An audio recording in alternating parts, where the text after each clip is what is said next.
Buenas tardes, saludamos a todos quienes nos acompañan el día de hoy a este webinar denominado Inteligencia Emocional en la Nueva Educación, que será impartido por Gabriela Perfum, quien es nacida en la ciudad de Rosario, Argentina, actualmente reside en Cuenca. Es licenciada en Marketing de la Universidad de Ciencias Sociales y Empresariales de Buenos Aires, Argentina. Especializada en método integrativo biocéntrico en la Universidad Biocéntrica de Brasil. Es directora de la consultora GPS Coaching en Ecuador. Ha sido speaker TEDx y entrenadora de oradores en este formato. Además, ha recibido múltiples certificaciones profesionales de coaching a nivel nacional e internacional.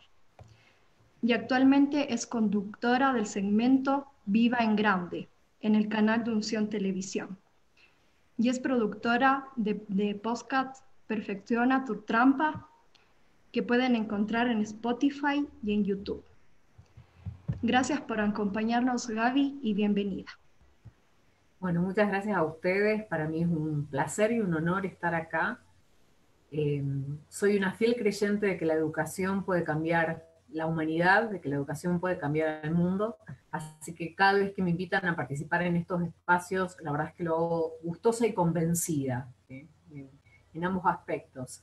Tengo un programa que desarrollé, que imparto en instituciones y en colegios, en instituciones educativas, que se llama Educando con Conciencia, que justamente es brindarle a los docentes, sobre todo porque creo que son los más afectados en estos momentos. No me refiero al momento de pandemia, sino como al momento de la actualidad, donde muchas veces nos vemos desbordados y veníamos de una manera en la cual se hacían las cosas y hoy las cosas se hacen de una manera distinta, y antes le rendíamos cuenta a los directores y hoy le rendimos cuenta a los directores, a los padres, al ministerio, a los alumnos, a todo el mundo, ¿no? Y después encima en nuestras casas.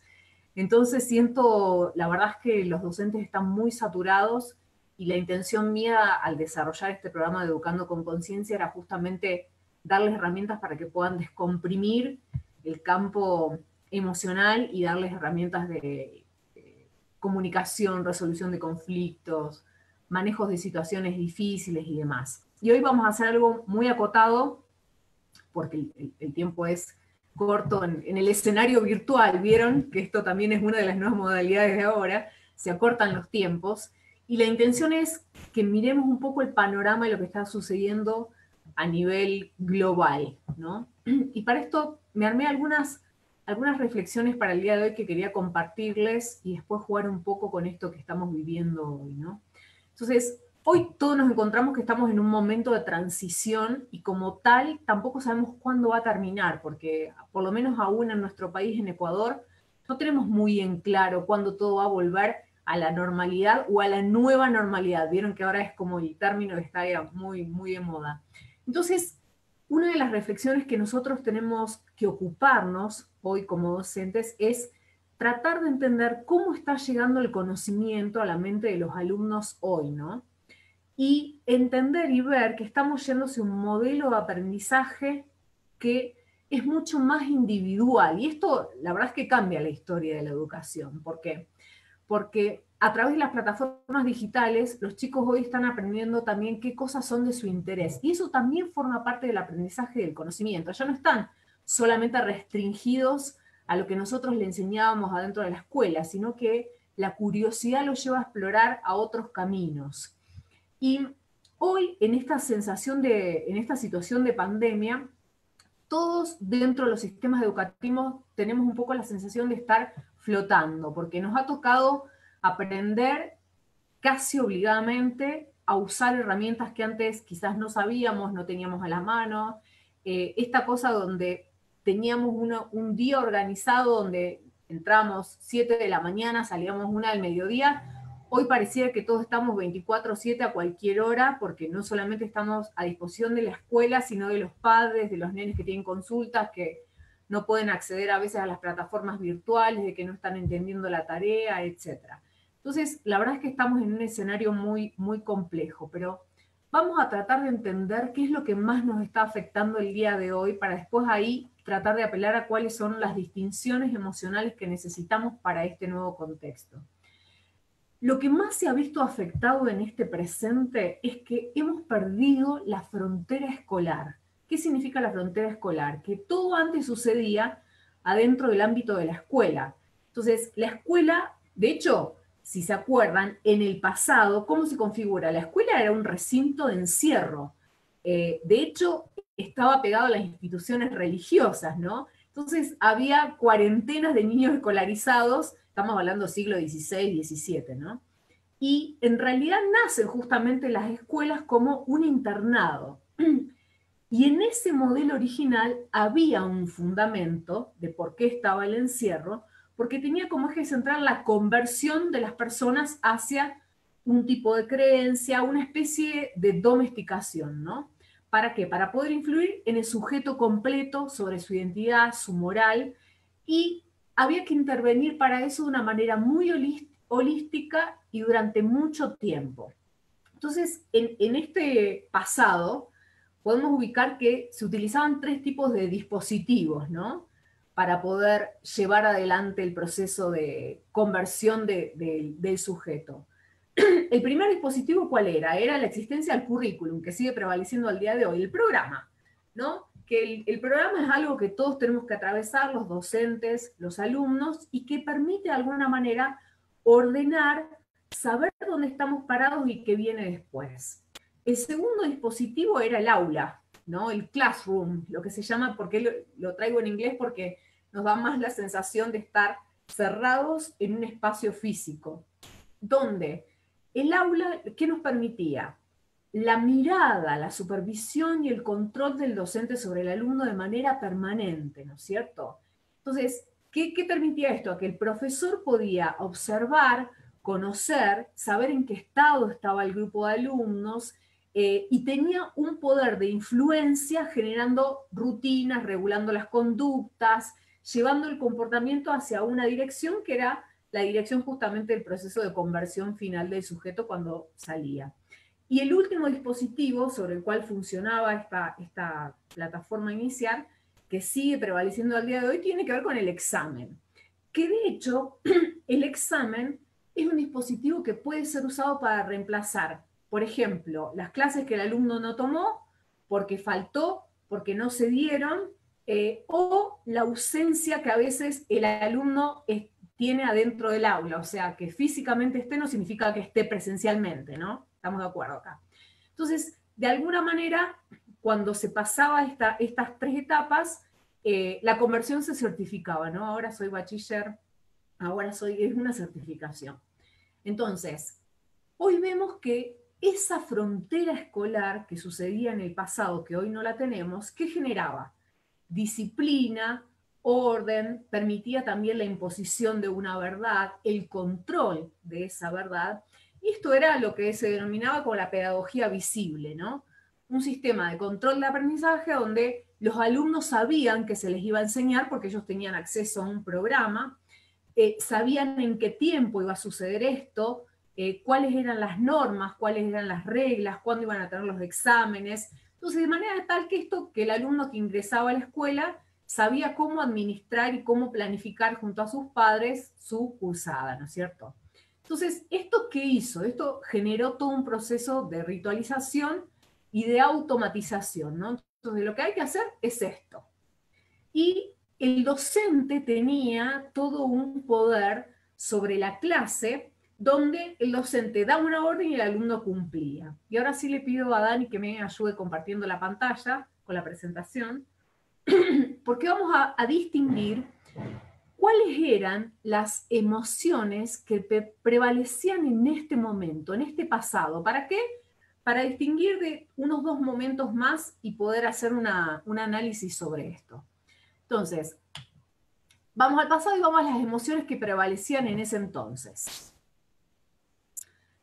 La primera era el miedo. Y acá lo que vamos a ver, la emocionalidad, es sobre a qué nos predispone y a qué nos inhibe.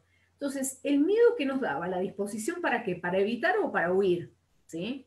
También aparecía una emocionalidad de apego en aquel entonces. ¿Por qué? Porque los docentes pertenecíamos a una determinada estructura. Entonces estábamos apegados a la norma, apegados a la regla, y también había una inhibición para expresar nuestras propias elecciones, porque no teníamos demasiado poder para poder opinar en aquellos momentos. Aparece la exigencia como la disposición para presionar en torno a una meta o un estándar, donde hay una baja tolerancia para considerar las demoras. Acuérdense que en aquellos entonces el castigo era físico, nos daban con la vara, ¿no? Estamos hablando en el siglo XVI. Aparece la coerción, donde se impone y se somete, que esto viene también todo de una estructura de un sistema patriarcal, que es un sistema de dominación en el cual aún estamos inmersos, ¿no?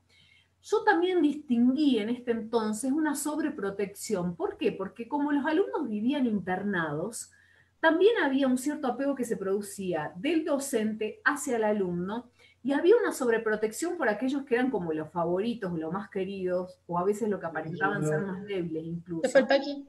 Qué bueno, donde Paqui. esta sobreprotección se la toma como asumir compromisos que corresponden a otros, ¿no? Entonces muchas veces el docente en aquel entonces asumía el rol de padre. Bueno, imagino que a algunos de ustedes les debe pasar en algunas instancias también adentro de las aulas.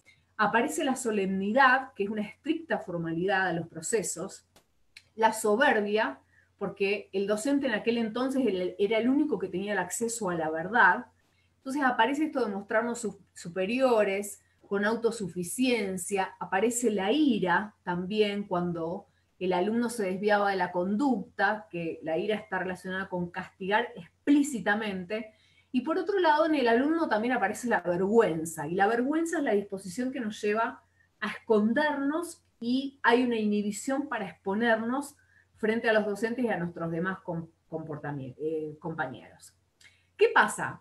Esto con el tiempo se fue quebrando, ¿no? Antes de que entráramos en la pandemia, este sistema ya venía derrumbándose.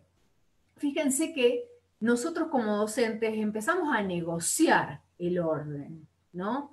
Ya era muy difícil mantener la atención del alumno, ya que el alumno acatara una orden era muy complicado, empiezan a aparecer la figura de los padres como defensores de los derechos de los hijos, más presiones por parte de la parte directiva, de la parte ministerial y demás. Entonces empezamos a desarrollar otras habilidades como por ejemplo negociar este orden, pero también a un costo de un gran desgaste individual. ¿Por qué? Porque a mí se me rompe la norma. Aquello que funcionaba en el pasado me deja de funcionar en este presente. Entonces, de alguna manera, cada docente empezó a llevar medio como una lucha cuerpo a cuerpo en un campo de batalla, donde el alumno no presta mucha atención, no le interesa demasiado estar ahí, pierde rápido su nivel de presencia, está sobreestimulado por toda la cuestión tecnológica al día de hoy, ¿no? Y nosotros los docentes, ¿qué nos pasaba? Que no sabíamos muy bien qué hacer porque ya no teníamos instrumentos de poder para imponer un orden, ¿no? Entonces poníamos con nuestro cuerpo lo que antes la institución imponía. Entonces por eso después los pobres docentes terminan secuestrados emocionalmente, digo yo, y con altos niveles de estrés, con psicomatización física, con la necesidad de ir a terapia, con la necesidad de tomar otros recursos para poder salir de un ambiente que nos genera mucho estrés para entrar en un ambiente de relax, ¿no? Y poder tener un colchón. Cuando los trabajos no deberían ser así, ¿no? Sino que todo debería rondar en un ambiente de disfrute donde se pueda generar un vínculo y demás. Entonces, estábamos nosotros en esto. De hecho, fíjense que las grandes discusiones de, digamos, los últimos 20 años era cómo crear una alternativa a ese orden tan represivo, y empiezan a aparecer determinados experimentos, como se acuerdan, vieron las escuelas jesuitas que tiran abajo las paredes de las aulas, empiezan los trabajos por proyecto, que es una modalidad que ustedes ya tienen, por ejemplo, instaurada dentro de la escuela, y empezamos a preguntarnos cómo podríamos establecer un nuevo tipo de contrato escolar con el alumno, con los padres, con los directivos. ¿Por qué? Porque ya nos damos cuenta que este viejo modelo no nos está sirviendo más y que la verdad es que termina siendo un ambiente de tensión para todos, ¿no? Entonces, ¿cómo cómo recrear un nuevo contrato que albergue las expectativas y que trabaje con los intereses también del alumno, de aquello que el alumno necesita aprender. Entonces, vamos a la siguiente diapositiva, Dani. Vamos a distinguir cuáles son las emociones que aparecen en este entonces. Aparece como primero, yo distinguí el enojo. ¿Por qué? Porque aparece como el enojo del chico, el enojo del padre, parece como todos enojados, ¿no? ¿Por qué? Porque se rompió un esquema. Y el enojo es justamente esta disposición de querer tener razón y quedarnos enganchados mentalmente en nuestras certezas propias. Entonces, hay poca disponibilidad para escuchar al otro. Nos quedamos nosotros atrapados en aquello que creemos que es verdad. Aparece el capricho, ¿no? Y esto muchos de ustedes me van a decir que sí. Aparece el capricho de quiero hacer esto y quiero hacer esto y quiero hacer esto, y no hay lugar a la escucha, a conciliar, a negociar. Por otro lado, yo también registro que la mirada de los docentes empieza a ser una mirada más honesta, donde hay una disposición para actuar según se piensa y se siente. Esto es decir, bueno, a ver, tengo que después viene justamente la flexibilidad, que es cambio y me adapto a las condiciones. Una va de la mano de la otra, porque empiezo a volverme también más coherente entre lo que yo pienso y lo que veo en el contexto que está funcionando y quedando atrás. También aparece un proceso de intelectualización en las instituciones educativas donde huimos a las explicaciones. Y esto es súper interesante, porque nos defendemos a través de un discurso y nos quedamos muchas veces estancados ahí. Aparece también la emoción del cuidado, que es hacerle saber al otro que le importa. O sea, ¿qué quiero decir con esto? Si estoy en una conversación donde estamos revisando acuerdos, estamos revisando los contratos escolares, estamos revisando los currículums, los programas para hacerlo más ameno y más ecológico con los deseos y los intereses del chico, del alumno y de la actualidad en la cual hoy estamos viviendo, significa que me importa, ¿no? Entonces aparece el cuidado.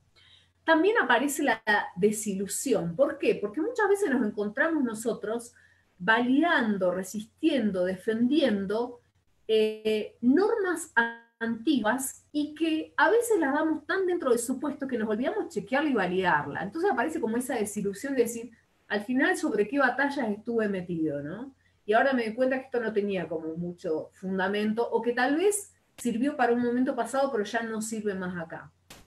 Aparece la sinceridad por parte nuestra, que es hacer coincidir lo dicho con lo pensado.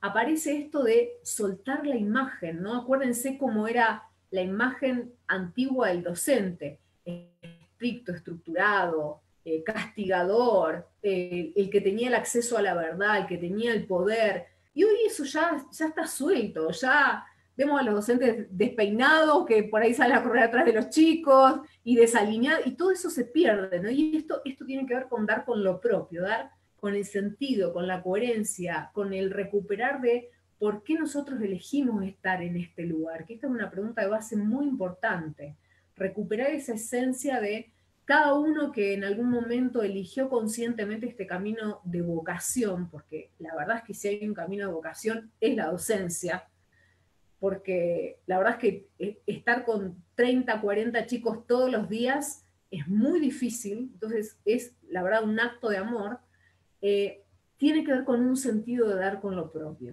con lo que uno de verdad cree. Y aparece la valentía, ¿no? La valentía de defender las propias ideas, porque hoy estamos como en conversaciones más abiertas que nos permiten hacer esto, ¿no? Y asumir a veces determinado riesgo. ¿Qué quiero decir? Hoy un docente confronta, y digo confronta y lo distingo de enfrenta, ¿no? Yo confronto porque tengo una verdad para expresar. En cambio, enfrento es como que me pongo de la vereda de enfrente y entro en una batalla. Entonces, hoy un docente confronta a un directivo. Hoy un docente se sienta y viene con argumentos y trata de defender aquello por lo cual cree que es justo, ¿no? Entonces, aparece esta valentía para mí. Y la apertura, sobre todo, que creo que es algo que caracteriza a los docentes de hoy para aceptar posturas diferentes. Cosa que antes esto no existía. La palabra del docente era rajatabla y era lo único que había y no había nada más. Entonces, cuando entra todo este sistema de la pandemia, nosotros estábamos en por ahí andábamos. andaba en estas conversaciones de cómo reestructuramos todo esto, cómo validamos lo que el alumno está sintiendo, cómo integramos a la familia, porque yo creo que el gran desafío de la escuela era justamente crear trabajo en equipo. O sea, los padres tienen que empezar a ver, o mejor dicho, empezar a ver, no, sino ver a la escuela como un aliado, no como un enemigo donde no, me tengo que ir a pelear con la maestra, me tengo que ir a pelear, porque así parece que los padres muchas veces entran en un campo de batalla. Entonces, cuando estábamos en todas estas conversaciones, nos toma por sorpresa esta pandemia.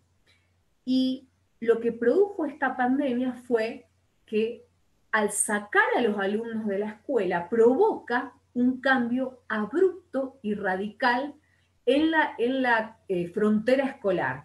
Entonces vemos, primero, un proceso de desclasificación curricular, porque todo lo que nosotros teníamos armado como contenido se nos pierde el guión, se nos rompe el guión, porque ya no podemos aplicarlo.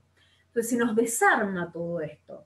Y no solamente el programa, el currículum, sino que se nos desarman los tiempos. No tenemos una previsión de futuro porque no sabemos cuánto tiempo va a durar esto. Entonces tenemos dificultades para planificar. No sabemos cómo funciona cada hogar, porque la frontera que era la escuela estaba controlada por nosotros. Pero ahora no sabemos quién está en casa, quién no está, si el chico tiene acceso a un dispositivo o no, si está pudiendo seguir con los materiales asignados o no, si tienen los materiales o no, porque pueden descargárselos o tienen los cuadernillos impresos, etcétera, pero después no sabemos si tienen los materiales para poder efectivamente hacer la tarea, ¿no? Y entonces lo que teníamos concentrado en un solo lugar hoy se nos dividen en 40 hogares, como si tuviéramos 40 aulas de clases, ¿no es cierto? Entonces se nos desarma literalmente el libreto para organizar nuestro propio método de enseñanza. Entonces, quizás quienes estaban como más sujetos al programa, más encadenados al programa, hoy se sienten un poco más perdidos, ¿no? Porque se les rompió este dispositivo de automatización, ¿no?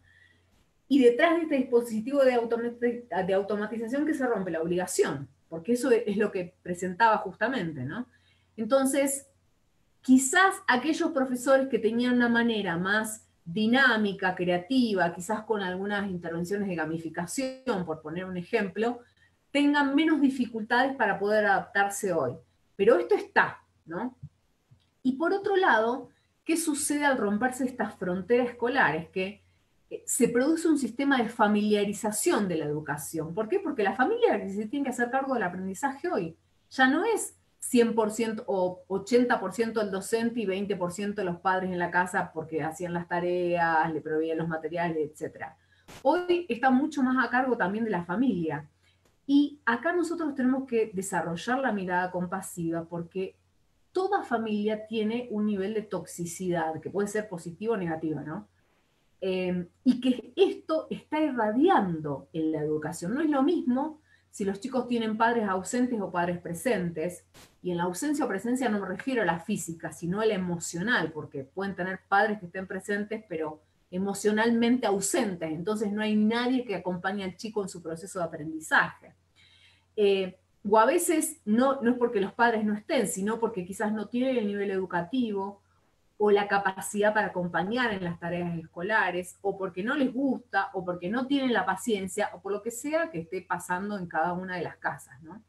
Entonces, es muy difícil para nosotros los docentes poder restablecer este proceso de aprendizaje, ¿no? Y de alguna manera calza esto que está pasando con ese deseo de salir de la disciplina escolar, que queríamos ambientes mucho más centrados en el disfrute, en el placer, pero que no teníamos muy en claro cómo hacerlos, ¿no?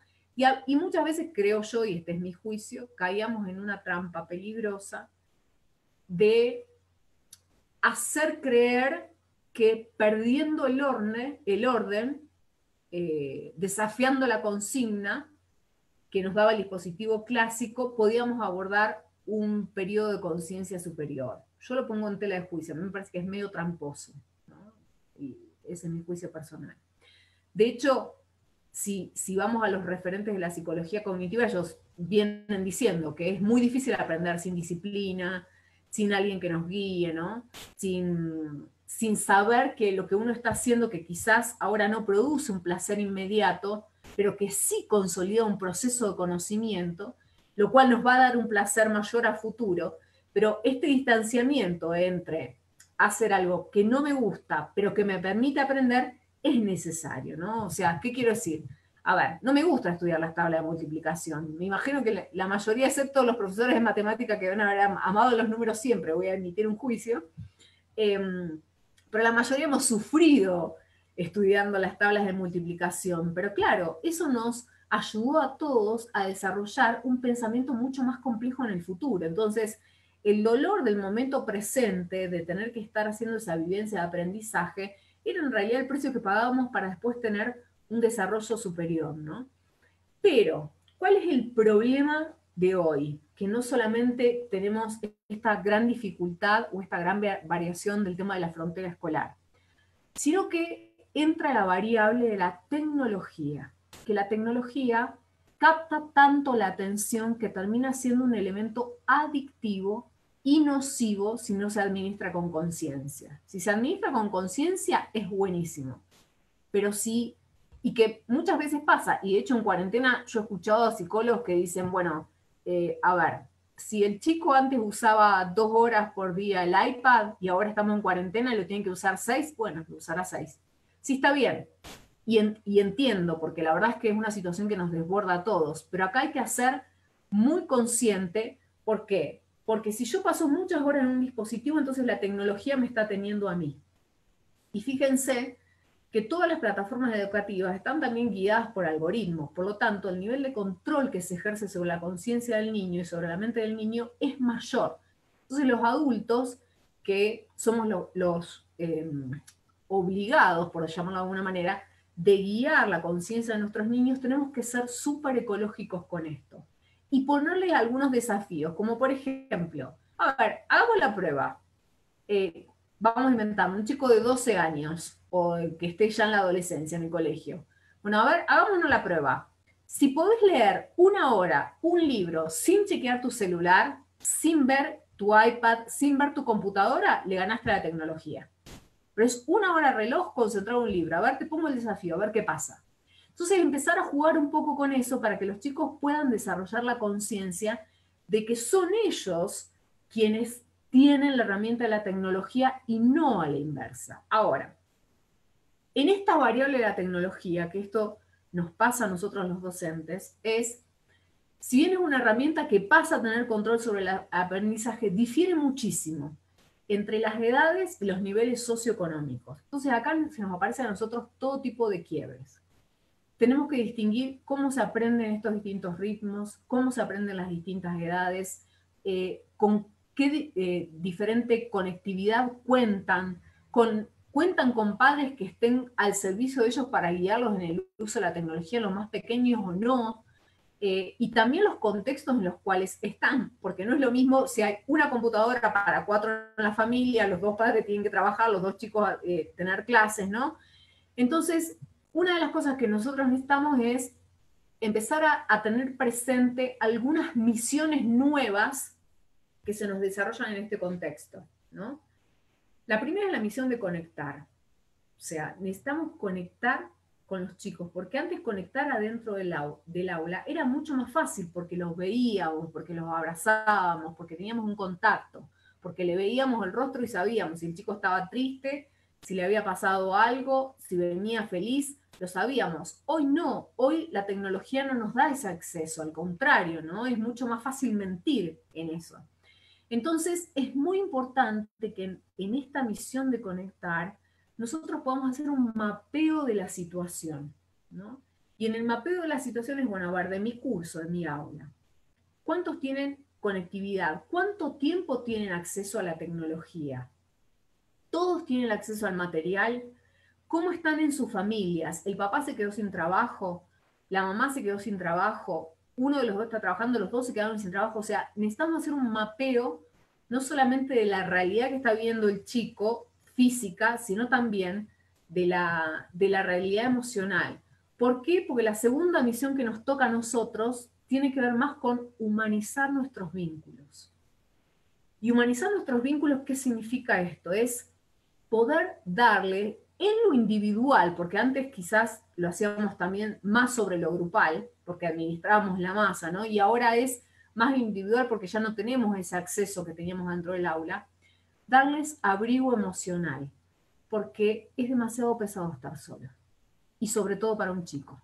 Es demasiado pesado estar solo. Antes ellos tenían sus recreos, tenían la interacción con sus compañeros, hoy la tienen virtual, pero sabemos que hay una gran brecha entre lo virtual y lo físico, ¿no? Entonces, la misión nuestra de humanizar nuestro vínculo tiene que está relacionado con la capacidad afectiva. Y después, la misión de repensar cómo enseñamos. Esta es una pregunta fundamental. Ustedes necesitan crear comunidad, crear espacios de conversación para revisar cómo estamos enseñando lo que estamos enseñando. Hay una realidad que nos acongoja a todos hoy y es que todos estamos perdidos en esto, ¿no? Porque ya no podemos seguir haciendo más las cosas como las veníamos haciendo, pero tampoco podemos esperar a que nos vengan a decir cómo las tenemos que hacer. Entonces, ¿qué nos pasa? Nos toca apelar a la intuición, a la experiencia de cada uno, al compromiso individual, a la generación de criterio, al diálogo con colegas, porque no hay un guión escrito para esto. Y esto es a nivel mundial que todos estamos pasando. Entonces, ni siquiera tenemos como la historia de resultado de otro país para decir, bueno, veamos qué están haciendo acá, que está funcionando. La verdad es que todos estamos más o menos en la misma. Por eso es tan importante la creación de diálogos entre nosotros, entre colegas, para apelar a nuestra creatividad, para buscar recursos, para ver qué cosas están funcionando, cómo intervenimos en la contención del chico en escenarios familiares complejos, ¿no? Y sobre todo tratar de crear actividades que tengan sentido para el chico. ¿Por qué? Porque las actividades sueltas y cortas es un simulacro de aprendizaje, no genera un proceso como tal, ¿no? Y cuando estamos en casa solos, porque digamos, dentro del aula tiene un contexto, yo puedo dar una actividad suelta, pero que va atada de la mano con una estructura que yo tengo pensada. Pero cuando yo le doy una actividad suelta al chico, adentro de la casa, para él no tiene sentido, es una pérdida de tiempo. Yo no sé si la está haciendo mirando el televisor, con el hermanito que le está pegando al lado, el padre que se está peleando con la mamá, o los padres trabajando y no le prestan atención al chico. Nosotros no sabemos en qué contexto todo esto está sucediendo, ¿no? Entonces, por ejemplo, tratar de apelar a algunos recursos, me invento, ¿no? Pero como para que ustedes después puedan jugar en conversatorios. Por ejemplo, hacerle entrevistas vía por teléfono, vía WhatsApp a los abuelos y preguntarles cómo habían sido las infancias de ellos y que comparen la infancia de los abuelos con la infancia de ellos, que están viviendo hoy. Y eso lo hagan por escrito. Entonces, ustedes ya tienen 3 distinciones que trabajaron. Por ejemplo, la escucha del chico, la capacidad para hacer una entrevista y escribir, porque después lo tienen que redactar. Y además lo conectaron con sus lazos familiares, con sus lazos afectivos. Entonces le dan una actividad que tenga sentido. Entonces esto es importante porque estamos en un contexto donde prima mucho la angustia, el miedo, la desesperación, ¿no es cierto? Y la última misión que para mí es importante es que hoy nos toca trabajar con las familias mucho más que antes. Entonces, por ejemplo, algunas sugerencias es que dentro de la asignación de las consignas que ustedes le dan a los chicos, haya un mensaje para la familia. Entonces, pensar en el contexto ampliado. Por ejemplo, le dan al alumno una tarea específica y ustedes le pueden decir a los papás, te aconsejo que lo ayudes, porque esto es complejo para él, porque nunca lo hizo, porque le toca revisar esto, esto y esto, o al revés. Mira, te aconsejo que en este caso lo dejes solo, a ver qué pasa. No lo ayudes, déjalo solo, a ver qué pasa, porque está desarrollando una nueva habilidad. Entonces, de enviar las consignas con un mensaje también para el entorno familiar, eso nos lleva a nosotros a tener una mirada ampliada. Entonces, vamos a distinguir, Dani, ayúdame, con las emociones que yo referencié, que son las que moramos hoy. ¿Por qué le puse moramos hoy? Porque son las que estamos habitando en este momento, ¿no? Aparece la angustia como un denominador común, que es la disposición para ahogarnos y la inhibición para pensar con claridad. en un nivel de angustia no podemos pensar muy claro, sentimos que nos falta el aire, ¿no? La presión en el pecho. La ansiedad, que es querer adelantar el tiempo, que esto pase ya, que todo vuelva rápido a la normalidad, y esto nos trae una gran dificultad para poder esperar, ¿no? Y la verdad es que hoy no sabemos todavía cómo se van a configurar las nuevas reglas de este juego y nos toca esperar. Aparece la tristeza porque todos perdimos algo en esta pandemia. El que no perdió el trabajo perdió libertad, el que no perdió libertad perdió contacto con sus seres queridos. Perdimos la posibilidad de hacer cosas que nos gustaban, salir a comer a un restaurante, ir a pasear, etcétera. Todo eso es algo que todos hemos perdido. Entonces, en mayor o menor medida, la tristeza es algo que es una emoción en la cual estamos morando todos. Aparece la confusión. ¿Por qué? Y porque esto es un presente que nunca vivimos antes, ¿no? Y la confusión está relacionada con rechazar lo que aparece como nuevo, ¿no? Es rechazo porque no entiendo cómo. Vieron que la confusión uno no puede ver bien. Entonces por eso aparece el rechazo. Aparece el pánico como emocionalidad que nos invita, o mejor dicho, nos lleva a paralizarnos o a correr sin dirección, ¿no? Cuando está en pánico es como que sale huyendo o me quedo quieto porque no sé qué va a pasar. También yo distinguí, sobre todo dentro de los alumnos, la pereza, ¿no? En esta era digital, o en esta cuestión que nos toca cumplir de una manera virtual, que es como un poco la disposición a hacer con el menor esfuerzo posible. Entonces copio y pego, ¿no? Y así devuelvo las tareas, me busco cosas que ya están hechas, presento dibujos que ni hice yo, por ejemplo, ¿no? El aburrimiento es una emoción que está súper presente en los chicos. ¿Por qué? Porque, claro, al no tener la interacción física, fácilmente pierden la atención. Entonces, ¿qué hacen? Se retiran del momento presente. Esa es la disposición de la emoción del aburrimiento. Y la vulnerabilidad, como reconocerme o reconocernos en riesgo. La vulnerabilidad de que nos contagiemos el virus, la vulnerabilidad de que nos quedemos sin trabajo, la vulnerabilidad de no volver a recuperar nuestras libertades, etc. Entonces, vamos a distinguir ahora, y este es como el poder de acción que van a tener ustedes en este momento, que es analizar cuáles son las emociones hacia las cuales necesitamos movernos hoy. ¿A qué emociones necesitamos desplazarnos? Ahí, Dani, ayúdame con la diapositiva. Yo acá distinguí como las emociones para movernos. Primero el amor, que es aceptar al otro como un legítimo otro. Necesitamos vínculos amorosos, legitimar al niño en su propia realidad, en lo que le da miedo, en sus intereses, en sus deseos, en la realidad en la cual cada chico está viviendo. La segunda emoción a la cual necesitamos movernos es un protagonismo, porque necesitamos sí o sí tomar posición y desde esa posición procurar una contribución de valor. No podemos quedarnos mucho a esperar a que nos digan qué tenemos que hacer, cómo se resuelve esto, a que se levante la pandemia, que el gobierno dé las nuevas medidas, que el director nos diga cómo tenemos que implementar, sino que nosotros tenemos que tomar un verdadero protagonismo. Por lo tanto, viene de la mano de la resolución, que es la emocionalidad que nos lleva a intervenir ahora mismo, porque esto no puede esperar, es ahora, porque ahora está pasando. Y viene de la mano con el coraje, que es avanzar con sentido de propósito. El coraje es avanzo, pero porque tiene un sentido para mí, ¿no? Porque tiene que ver con lo que defiendo, con lo que creo. Distinguí la ternura, porque era una de las cosas que hablábamos recién, como la disposición para acercarse y brindar afecto. Entonces, acá, por eso digo que estamos más sobrepasados los docentes, porque toca tener un contacto individual con el chico y preguntarle, ¿y cómo estás? ¿Y cómo estás en tu casa? ¿Y cómo estás viviendo? ¿Y cómo llevas tu rutina? ¿Y te estás pudiendo levantar temprano? ¿Y te estás pudiendo acostar temprano? O sea, tomar contacto con el chico, porque el chico necesita, como todo ser humano, pero más cuando somos niños, ser visto. Y ser visto frente a una mirada de autoridad que viene de la mano de los padres, de la familia y de los docentes, es súper importante, sobre todo para el desarrollo de la autoestima de este chico, ¿no? Distinguí la generosidad como una emocionalidad a la cual necesitamos movernos. ¿Por qué?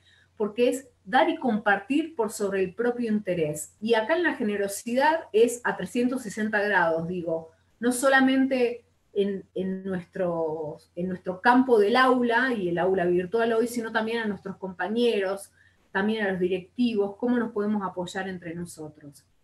Yo distinguí también la ilusión como esperar sin fundamentos, ¿no? De alguna manera como esta mirada esperanzadora, donde, bueno, espero que algo bueno pase, aunque no tengo demasiado fundamento para esto, porque la verdad es que hoy es como que fuimos arrojados un poco al vacío y no sabemos cómo esto se va a resolver, si vamos a quedar en un mundo más benevolente, más generoso, más solidario, cooperativo, o vamos a quedar en un mundo más egoísta, porque los bienes materiales van a quedar rescindidos unos pocos. No sabemos cuál es el nuevo escenario. Entonces yo prefiero traer a la mano la emocionalidad de la ilusión que nos da esta sensación esperanzadora de esperar, aunque no tenga demasiados fundamentos de eso, esperar algo bueno de la vida.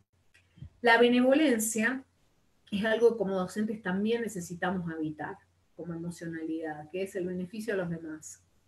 Aparece la emocionalidad de la confianza, que es dar crédito a los otros, dar crédito a la vida, dar crédito, esto de creo, de confío, y que es en definitiva una decisión. La confianza es una elección del ser humano. El involucramiento es una emocionalidad que necesitamos ahora. ¿Qué significa el involucrarnos? Es hacer propio los importares de otro mientras estamos juntos. Me involucro con vos y me involucro en aquello que sé que a vos te importa. Me involucro en tu cuidado, me involucro en tu interés, me involucro en aquello que es importante para vos, mientras nosotros estemos juntos. Esto es el involucramiento. La inteligencia como emoción en la disposición para escuchar, comprender, reflexionar, aprender y tomar decisiones, y acá muchas decisiones también son en conjunto, ¿no? De bueno, ir viendo qué cosas van funcionando y qué cosas necesitamos descartar. También distinguí en este contexto, para movernos emocionalmente, la inspiración. La inspiración está vista como la disposición para hacer fluir la creatividad, porque acá tenemos nuevos problemas para nuevos mundos, entonces necesitamos hacernos nuevas preguntas y nuevas combinaciones de recursos para poder abordar este desafío. Y por último, yo distinguí la serenidad como aprender a vivir con las ganancias y las pérdidas de la vida, ¿no? Esta cuestión de me siento en paz y completo con la vida tal como es hoy, que esto no me deja un espacio de resignación, sino de aceptación. La aceptación me trae paz. Desde la paz, desde la serenidad, yo puedo tomar decisiones de mayor conciencia y que sean en beneficio de todos, y no solamente desde mi punto de vista o de mi propio interés, ¿no? Pero hoy estamos en un contexto donde nunca antes tuvimos que aprender tanto, tan rápido. Todos, ¿no? Docentes, padres, alumnos, todos. Y de alguna manera es ubicarnos a nosotros dentro de la institución, dentro de la comunidad, en un rol protagónico que nos sirva para surfear todos juntos de esta ola y para mirar con grandeza este gran desafío. Digo gran desafío porque la ola es muy grande, y muchos nos agarró sin siquiera tabla de surfear, ¿no? Entonces, ¿cómo podemos hacer para apoyarnos los unos a los otros y salir de esto? Así que muchísimas gracias, doy por finalizada mi exposición y damos abierto el espacio a preguntas.